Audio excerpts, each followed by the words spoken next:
What's good, y'all? It's Stunna from Stunna Racing. Today I have something special for y'all. I got the Trak TR80 aluminum profile rig. That is what I'm sitting on right now, and I'm gonna give you my experience and review of this rig. So let's start off with what's an aluminum profile rig. An aluminum profile racing rig is a rig that you use. It's secure. It helps you keep your pedals, seat, steering wheel in the same location. It's made out of an aluminum extrusion. So if you come take a look, an aluminum extrusion is an aluminum profile. On the top, you see this little profile. This is a profile. It's a piece of aluminum. They extrude it, and then they cut it into different types of sections, and then you can put it together. One of the important parts of an aluminum extrusion rig is a T-slot nut. So it's called a T-slot nut because it's shaped like a T. It's got a spring right here so it can keep tension in the channel, and then it has a tapped hole in there so you can put hardware inside of it. So what you do is you take this T-slot nut, you kind of push that spring against the back of it, slide it, you hear a click, push the other one down, and then you push it down in there like that. So you'll see there's a little tapped hole or threaded hole you can put the hardware in, and then Trak Racer will give you these angled pieces so you can butt them up against each other, run bolts one way, run bolts another way, and then you're good.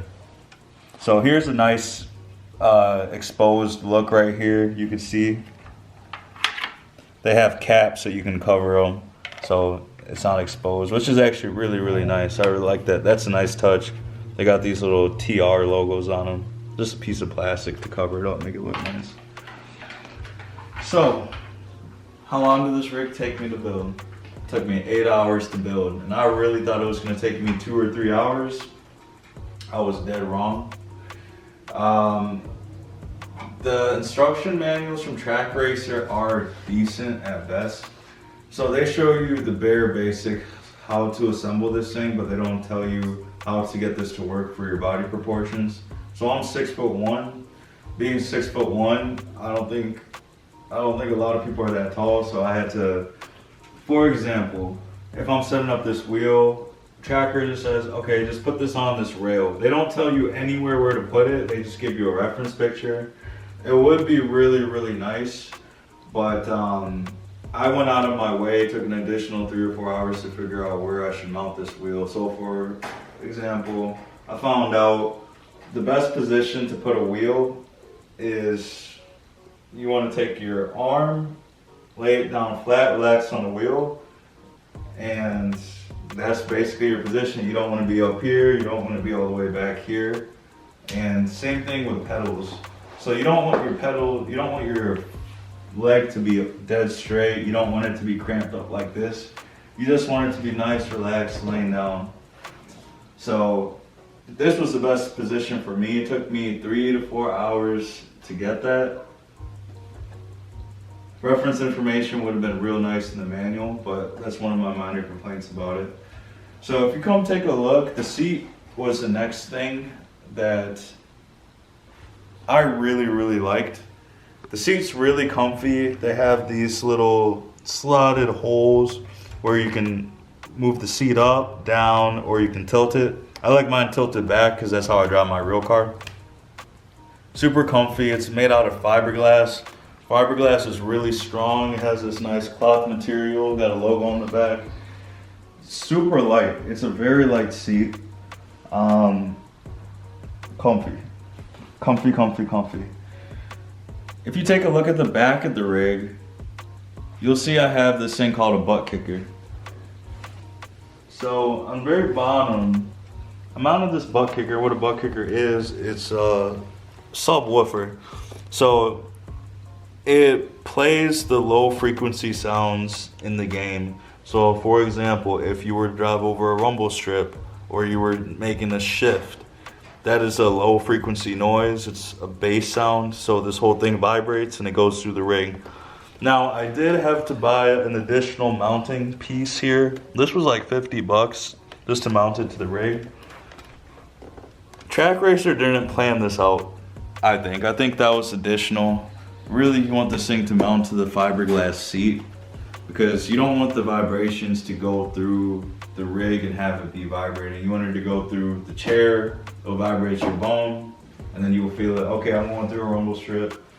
You know, you get that whole sensation. That's what you want. You don't want vibrations. It will be really, really loud going through the rig.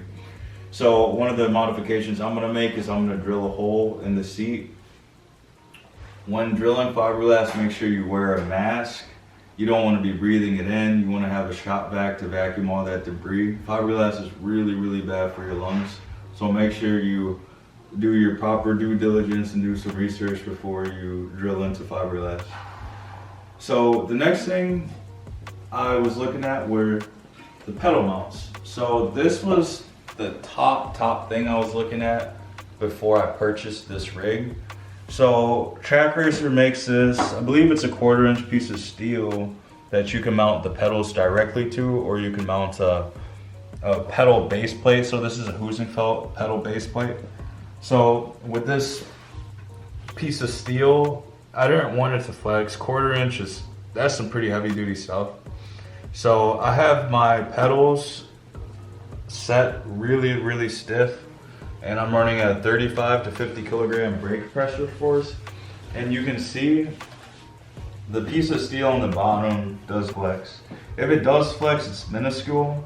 If anything, my Huizenfeld base plate flexes way more before this piece of steel. So that's something I'm working out. I actually might mount these directly onto the base plate so the flex is completely gone. That was the key thing, because I don't want to lose my braking force into bending into the piece of frame. The whole point of having this rig is to have it be solid and not flexing. So all in all, if I were to do this again, would I buy it? I would. For 800 bucks, that's a pretty good buy. The next rig up is the P1, which is $1,000, and you factor in shipping. It's just a nice mid-higher range aluminum profile rig, in my opinion. I think this is a really modular system. Trak Racer has all these extra type of mounts that you can put on it. I do have a set of casters. You don't see them installed, but Trak Racer also sells them, so you can roll this rig away. I have a portion over there where I'm gonna put this when I'm not using it, and bring it in front of my TV when I do race. If you have any comments, questions, put it down below the video. Leave a comment, subscribe, and let me know what you think.